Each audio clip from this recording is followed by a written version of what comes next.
Thank you for having us, Thank Matt. you.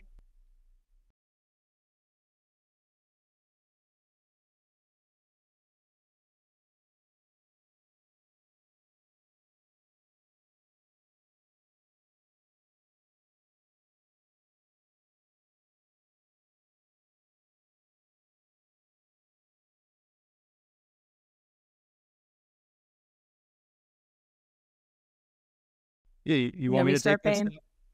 Sure. I So can. Or go ahead. we had, you call it the nuclear family without a girl, but we had, Eric is my son from my previous marriage. Steph and I married in 1996, and we had three boys: Jack, Tyler, and Adam. Jack and Tyler were back to back, and Adam was roughly 8 years after Tyler. So he's our caboose who kind of keeps us going. But we had a great life. Our kids all excelled academically and athletically. Adam is a freshman at Moeller right now. Just got done with volleyball. That's kept us busy. Uh, you've already talked about Jack's credentials. He was academically, he did well. He was top 10 in his class. Received a scholarship for the University of South Carolina. Tyler was in the same boat. Tyler also did very well academically. Tyler is big in the theater. He still is. He's actually put a couple albums out on Spotify. So he's more of a musically inclined guy. Plays piano. He's a virtuoso at piano. Plays guitar, bass. Has a drum machine. And then Adam, also, we're lucky. I think it's more on Stephanie's side that all our kids are smart. Not She a read chance. vigorously too. So she read. She literally would read to them every night, and it was "Mama, another book, Mama, another book," and that kind of instilled this value of reading, which I think is the pillar for learning for any youth growing up. So yeah, that our life was phenomenal. It still is phenomenal. Obviously, we have a hole in our heart with Jack, with the fentanyl poisoning that happened to Jack. So that's our story on our life. We're if anything, I know we're going to talk more about the foundation and Jack. We've always been in love with each other, but this has probably bonded us even more because we have a sense of purpose now. When Jack passed away, I especially went through a couple weeks, maybe a month, where I didn't want to talk to anybody and really didn't want to get out of bed. And then Stephanie was the one that instilled the value of let's do something so that no other family will lose their Jack. And that's the foundation of the Do It for Jack Quell Foundation. Yeah. And I wanted to add, Matt, which is interesting, is, and Tom, we both had jobs that we loved. And, on top of raising our family in Loveland, I taught at St. Columban for 18 years. I actually taught at Nativity, which is a Pleasant Ridge, and then had the boys and stayed home.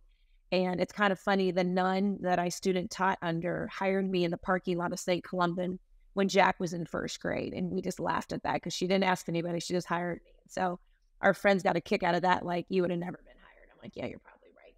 So I loved teaching. And I'm not angry, but that was probably the hardest thing to let go of, is leaving my job last year in order to get this foundation off the ground, because I truly enjoyed being around the kids and being in the education system. So that's been kind of hard that way. But like Tom said, we were just living life and trying to get Adam out of high school so that Tom and I could high five each other and move on and, I don't know, get in a camper and go or something.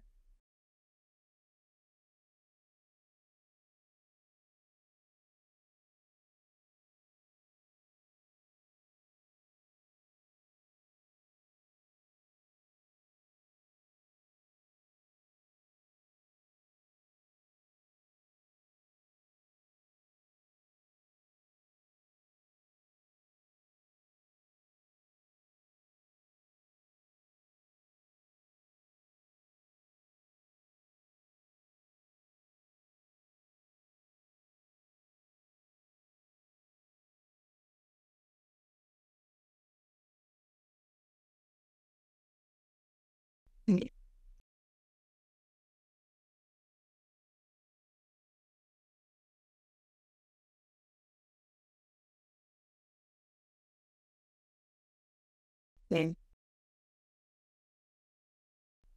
Yeah, I'd love to. Okay. Out. So What? just to give you a little background, Jack graduated from South Carolina, got a job through Venture for America for a company based in Baltimore, Maryland called Hex Corporation.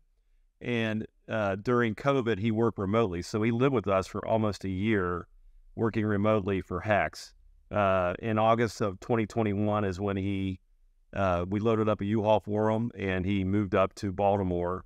Uh, and we visited him. Tyler, who was a year behind him, got a job in Philadelphia, also through Venture for America. So we actually moved Tyler in Labor Day weekend, Baltimore being close to Philadelphia. Jack came up, helped us move in. We spent the day in Philadelphia with Tyler, and then the Sunday of Labor Day with Jack, and met two of his friends, Aaron and Chris, who both went to South Carolina and both lived in Baltimore. Uh, that was the last time we saw Jack alive. We went we went home, and then 3 weeks later, Stephanie, and I think you probably want to talk about this more than me. So Stephanie got a call Yeah. from Aaron, who we've just mentioned, who had found Jack and Chris up on Jack's rooftop at his apartment. Yeah. I think. Yeah, and I'm just going to backtrack to that Labor Day weekend trip. The other thing that's just, I kind of feel like God, everything. I always used to say everything happened for a reason, but I'm still trying to figure out what the reason is on this one. But Adam, like Tom said, he's actually 9 and 11 years difference between the boys, and we never take him anywhere when we travel to go see them because he's kind of a crutch. But for some reason, I said to Tom, Adam needs to go with us on this trip. Like he needs to see where his brothers are living and go. And I was so thankful for that because, like Tom said, that was the last time we were all together. And I actually got a decent picture with Jack, which is unheard of too, because we rarely got ones where he wasn't making a face or doing something stupid. So we met Aaron and Chris, like Tom said, and that also ties into our story because they're part of the story. I was working at the St. Columban Festival in the teacher booth, and Tom was on your final day of COVID quarantining, so he wasn't up there with us. And my phone rang as soon as my shift was over, and I only answered it because it was where Tyler lived. Like it wasn't Baltimore; it was a Philly number, and I was like, "Well, that's weird." And all I could hear on the other end was that, "I'm so sorry, Mrs. Quell. I'm so sorry." And your heart you just want to be sick to your stomach. You're just like, "What?" And I think one of the things I really want to point out to people is I had no idea about fentanyl and what it did to people. So when we got the call, all I kept saying is, does he have a heartbeat? And he said, yes. So I was like, great. We, had the paramedics call me. We're on it. I ran home and got Tom. We tried to catch flights and couldn't figure it out. You just want to go to your child. So we just got in the car and started driving. But it's that blind faith and hope that you have as you're driving. And if I had known what I know now, I would realize that Jack didn't have a chance. His friend Chris was already dead, and Aaron, and they're all fraternity brothers. I can't even imagine fighting my two best friends, and Aaron is the one that found them. And Jack did have a heartbeat, which is insane. So that was probably 14 hours later. And then, by the time Tom and I got there, we're going on 24 hours. And we got to be with them through the night. They did everything they could. And we were, like I said, we just kept telling them to do what they could, not realizing that you really can't bounce back from this. And they gave us, our time to be with him, which was so incredibly nice. Tyler lives in Philly, so we sent him ahead of us. And I can't imagine what, Tyler probably saw things he shouldn't see as a brother. And then Tom and I, like I said, got there after. He looked great. He was there looking peaceful, but your child, just isn't there. And it was almost like a movie. I can't explain that feeling of walking through a hospital corridor and going to that room and seeing everything you see and the sounds and the alarms and the beeps. I think they resuscitated him, 6 or 7 times in front of us. And then they're just like, okay, we're done. We can't do this anymore.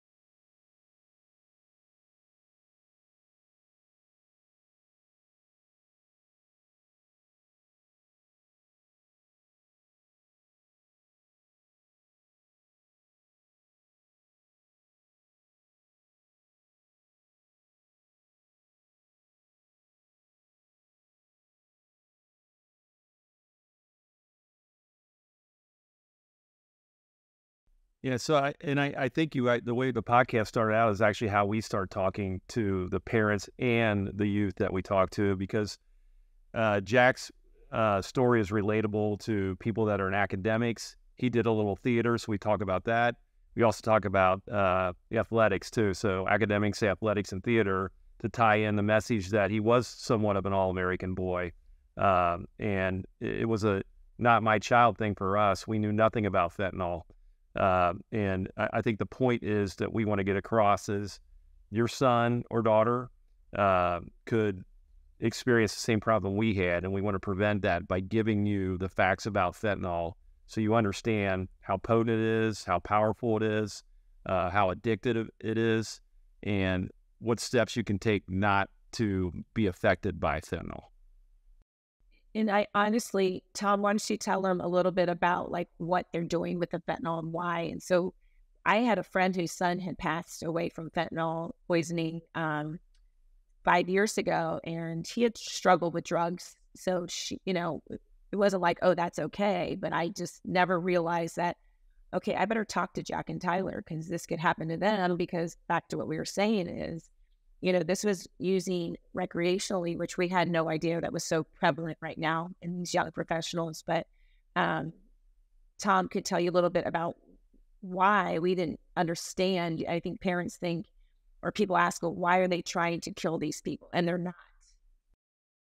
Yeah, so basically, the misnomer about fentanyl is that the dealers and the makers of illicit drugs are trying to kill you, and that's exactly opposite of what they're trying to do. They're trying to make you addictive to it. Like when you think you're taking something else, whether it's a pill like Xanax or Percocet, or even in street vape drugs, you're taking something that might be laced with fentanyl. And fentanyl being so addictive, you don't know you're taking it, and you crave it even more, even though you think you're taking a Percocet, or even a higher-end drug like cocaine, which is addictive, but not near as addictive as fentanyl. And it's so prevalent out there that you become, it's just like any other drug, that you become more resistant to small doses, and you want it more and more and more. So the dealers are the makers of this that make it illegally. They're not lab technicians. They don't know exactly what they're doing. So sometimes they'll lace something a little too heavy, and it will kill you. It's very cheap to make. It's very easy to make. And it's very easy to get across the border. Most of it's coming from Mexico. And once they get across the border, they distribute throughout the United States. And then it's made, packaged with other things like cocaine or Percocet, or even marijuana now, and street drugs, Adderall. So people that are taking these, and Stephanie alludes to this when we have our conversation, you can buy a pill-making press on Amazon for like $100. So these pills that they're making look exactly like a prescription drug, and they're not. So that's the misnomer of someone trying to kill you is incorrect. They're just trying to make you more addictive so you become a regular customer, I guess is the best way to put it. Yeah. And I think too, like these, what we tell parents, Matt, back to your question too, like what we tell parents, what we found out as this evolved is, you need to start talking to your kids as young as, I'd say, 10, 11 years old, because now they're even marketing rainbow fentanyl pills that look like candy. And so I went into and talked to 5th, 6th, 7th, and 8th graders in May at a school. And I was, of course, the talk is a lot different. But kids these days, and I think this goes hand, I listened to your podcast with your one guest on mental health. They'll try anything, especially if they don't feel good about themselves, right? So these kids can be anywhere. It can be grade school, high school, college. Hey, do you want to try this pill? And then, like Tom said, it's laced with fentanyl. And it's too late. There's 6 out of 10 pills right now in the United States are laced. And when talking to these kids, we also do an exit interview, like a Google form and anonymous. They know so much, Matt. They know so much more than we did. And every one of them was like, make sure you talk about the street vapes because it's cheaper than buying one from like a gas station. Make sure you talk to them about marijuana. We actually had a student raise his hand. It was a perfect setting during one of our talks, and said that his cousin just passed away smoking marijuana, because a lot of our friends' kids are like, it's not marijuana, Mom, I'm fine. but it's not true. And I think the other thing they really stress to tell parents, tell their kids is, I got it from my friend. Well, where did your friend get it? And your friend, it can be your most trusted person ever. And we've even had adults who are still using tell us that they got it through a friend. You're just like, you cannot mess with it right now.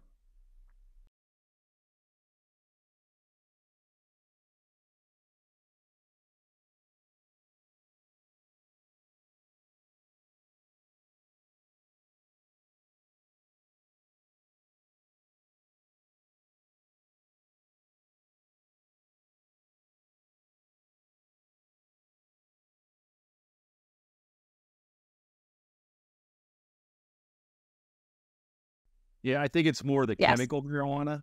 So, because there's now synthetic marijuana out there, and I think that's the most laced marijuana product out there. Homegrown marijuana, I'm not exactly positive about that, but I do think there's a way to mix it in with that. But yeah, it's a scary thing to even think about attempting it. Well, and it only takes, oh, sorry. I was going to say, it only takes literally, imagine 2 grains of salt to kill you. So it's 2 little specks of fentanyl will kill somebody, or illicit fentanyl.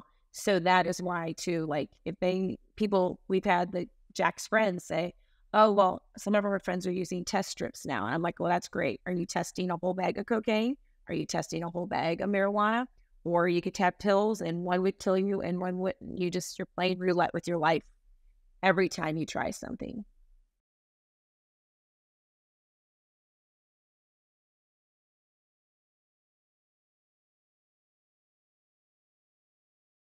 Pretty much, But yes. Mhm.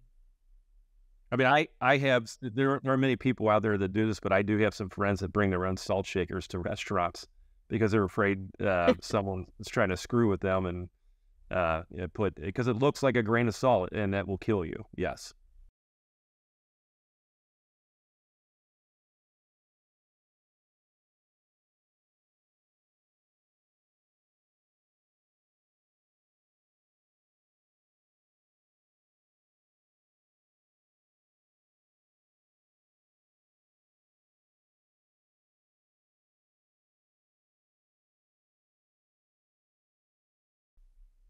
it's all about the money. Yeah, I mean, I think they look at it as maybe we lost the customer, but there's a lot more new customers out there. And as Stephanie just said, it's a money making thing, and they're making money hand over fist. Yeah. Yeah. Yes.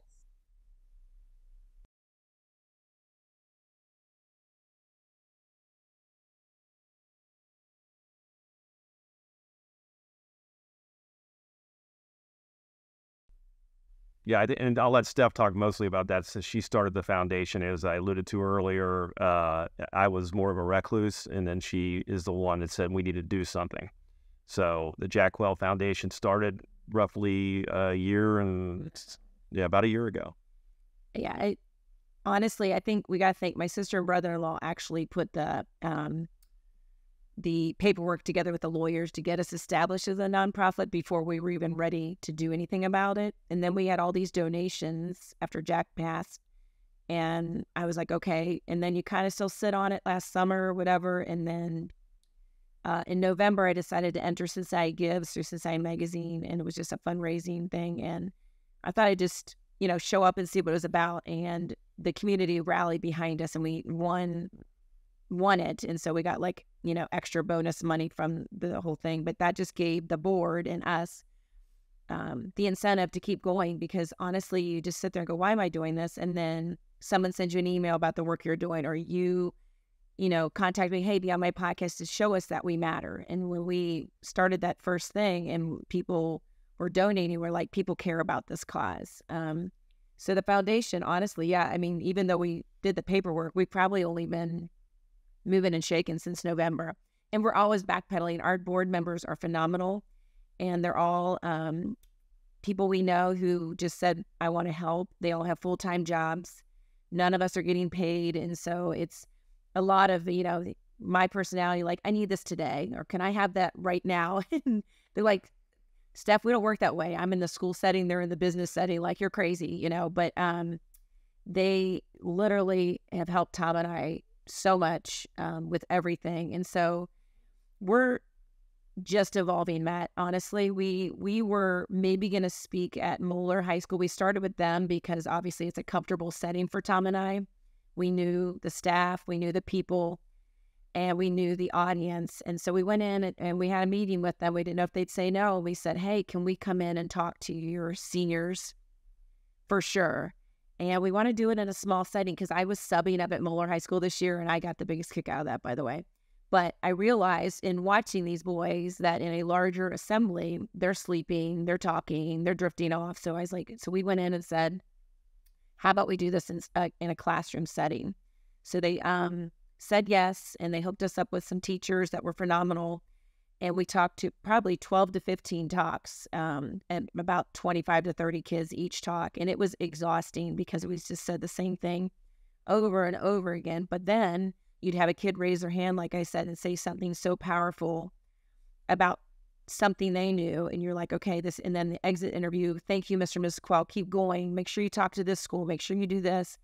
Their information was so valuable. And then the grade school talks came about because somebody I know's son came home off the bus talking about the rainbow fentanyl pills, and she completely freaked out. He was a 7th grader, and she's like, you need to get in and talk to these grade school kids right now. So we weren't planning to really start all that till maybe next fall. And then it was a networking event, and then it was young professionals and the parents. And we did a parent talk, and they were just thirsting for information. So the goal of the foundation, honestly, is education. And there's an ad out there right now through a bunch of different organizations, and it's called Just Say No, KNOW.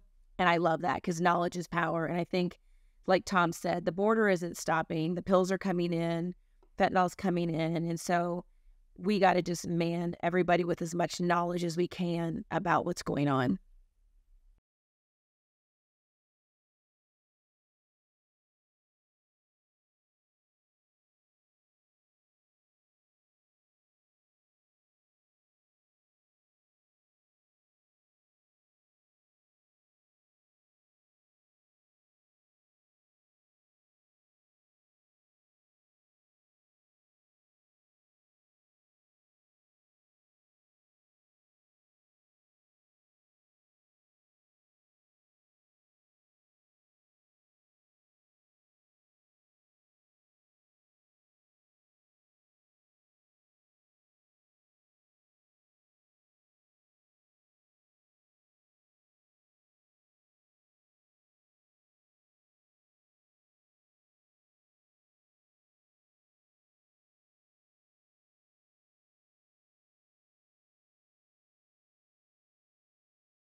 Yeah, and that's a great point, Matt. And it's the little things, right? Because we will always have this hole in our heart.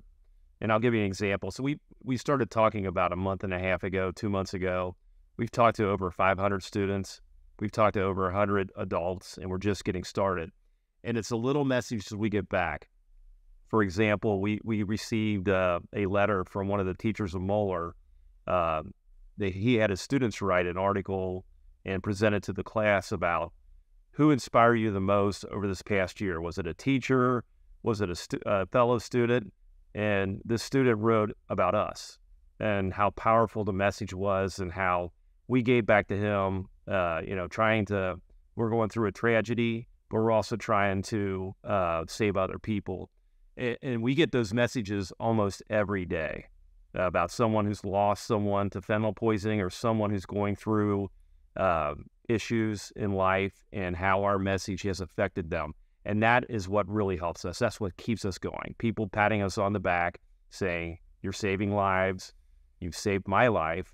I will carry the message forward. That is an awesome way to make us feel. Yeah. And I think for me, Matt, a lot of parents or my friends are really like, I don't know how you're doing it, Steph. Like, I can't believe you're getting out of bed, and on and on. But I mean, you knew me forever ago. I've always been a positive person. I've always tried to have gratitude in my life and treat others, with respect and kindness. And I truly believe I am an optimist. And so I feel like for as much as Tom and I are grieving, that having this sense of purpose, but I also don't want to become somebody I wasn't before. So I'm going to still be positive and be happy that I have what I have and be grateful for the family I have in Tom and I's life. And thank God, like Tom said, we're married, but we were also best friends before this. And that helps that we've had a strong marriage because, tragedy can, go the other way with marriage too. So I think the gratitude, like you said, every day, just thanking God for something, good in your life before your day, and then asking for your wants and needs. But just the little things, like you said, when Tom and I look out, you go to the ocean or look in our backyard and see, the birds or flowers, just like, because then I think of Jack, who is missing out on all of this. We just went to a wedding this weekend. It was his best two friends from St. Columban have been dating since 7th grade. And all of his friends were there. The boy, Aaron, was there who found him, all his fraternity brothers. And it was extremely hard looking at what Jack's missing or what he's not. And Tom and I, we went with a positive, we get to be around these people. We Right. get to hear more about Jack, tell us these stories. And some of the boys, they showed me old Instagrams or they showed us photos. And we want people to speak of him and give us that piece of Jack information. Quite frankly, we've learned more about Jack after he left us that we knew before from all these people, especially the couple girlfriends that came out of the woodwork. We got a kick out of that. And Steph just mentioned it's not always a rose garden we're walking through. There's days that it's difficult, and you reflect and you think of Jack, and he was my best friend. And all my sons are my best friend. Jack was my best friend when it came to sports and music. He loved rock music. He would send me texts all the time about a new song he heard or who's going to win the game tonight. And I really miss that. I miss that part the most. But, it's inspiring to get this to the point where we are hopefully saving lives. It's mentally exhausting. It truly is mentally exhausting. My head spins 24/7 on what I can be doing. Another unique fact about Jack is that we found out I didn't realize this, he traveled abroad, which I'm sure you read about, but he went to Germany sophomore year and then Singapore and then ended in Brazil. And the same group of students traveled together. So all the international students met sophomore year and they all moved together. So at the funeral, we met some of the States people. The Europeans couldn't come over, but Jack had a really good friend in Paris. And what we didn't know, actually, they helped us, was they made like a video. They sent us pictures of everything. But I was struggling with, like, was there some addiction that I didn't know about? Was there something that, like Tom and I, like you said, we just didn't know? And they came to us and they were like, we promise you, we lived with Jack for 3 years. Like, this is not him. And so that made me feel really good because you feel guilty. Like, I was like, did he, give it to Chris? And, what happened? We will never know what happened that night. And that kills me as a mother too, because the two of them died. Like, we have no idea what those two boys did or how this came about. And that's very hard on me. But like I said, the friends have been just amazing. And there was some. Well, they all miss Jack. Oh, sorry. I know what I was going to say. My niece wanted a piece of Jack when she left town. And so I went down to his bins and I found a notebook that I thought was for school. He wrote a journal in Portuguese. I didn't even know he was fluent in Portuguese. And I just got it back yesterday, but it's his thoughts and his dreams and what I translated myself through Google. It is actually amazing. I can't wait. And a lot of it, Matt, was gratitude and like what he wanted to do in life and his dreams and these books he was reading. He read so many books that I didn't even understand. And it's this higher level Jack speaking of, and he speaks of alcohol in it. He speaks of drugs. He speaks of, the kids partying and doing this and that. And like I said, I haven't tackled it yet because it's super emotional. But it was crazy to me that he could speak fluent Portuguese, and Tom and I had no idea. Like, to write it, I mean, I couldn't do that if you paid me.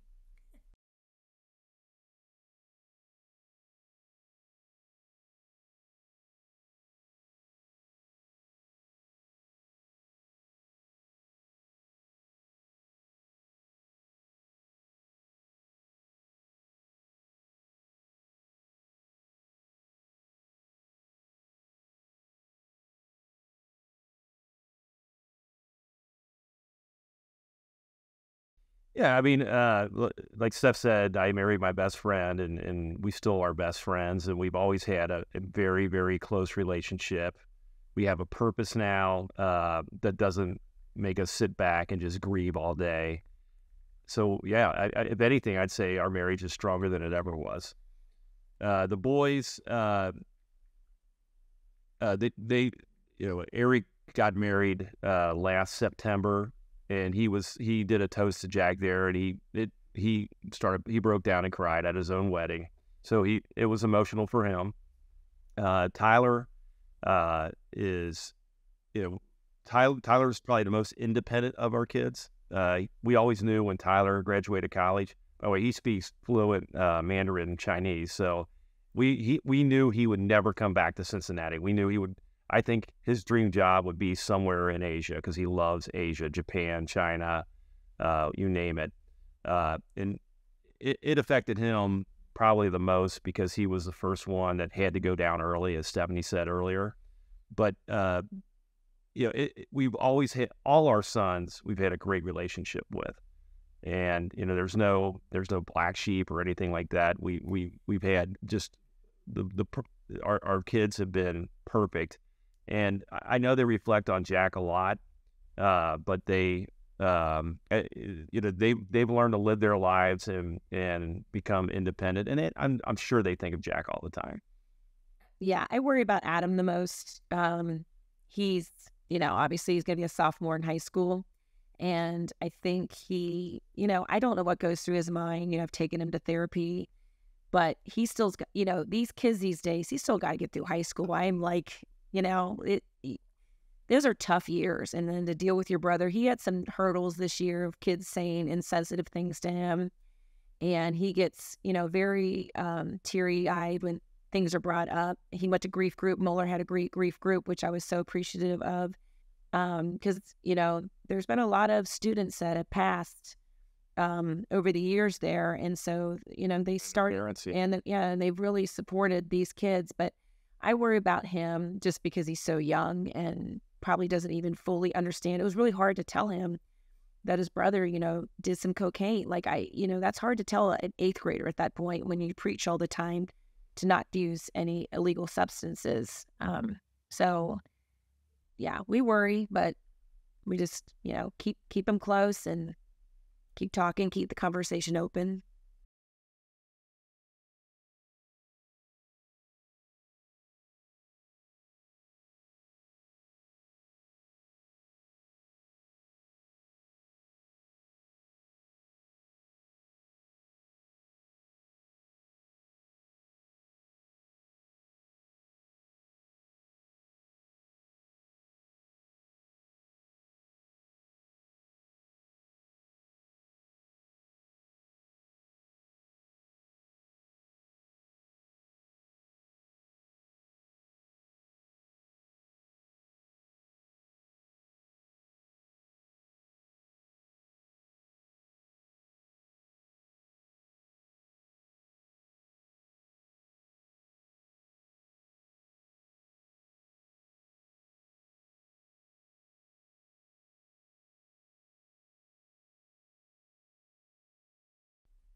Yeah, I think that's a great question, and I think I know how to answer it. So our family has always been close, and I'm talking about our extended family: cousins, nephews, sister-in-laws, brother-in-laws, and our community. Everyone wants to get involved with the Do It for Jack Quehl Foundation to help out. We've got a huge event this weekend that Stephanie did most of the planning with, that all the city of Loveland in Ohio is participating in. And you won't believe how many people in our community said, "How can I help? How can I help? How can I help?" And they've gone, and I'm not talking about just delivering a shirt. I'm talking about going overboard. We've had a friend design a webpage for us. She's on the board. We've had someone write articles who's on the board, who wrote books before, and it got published by the USA Today about the dangers of fentanyl.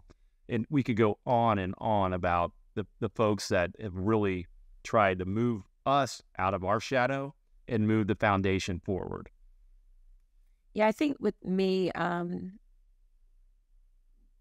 what I've noticed, I guess, too, is just like Tom said, you don't realize, and my parents had said that to me, a lot of people stray from their faith or their church or whatever. And to me, that's when I realized how important our St. Clement community was for us, because literally we have been surrounded by love from day one. And these are all the kids I taught and their parents, and people just dropping food or stopping by. And we love that, honestly.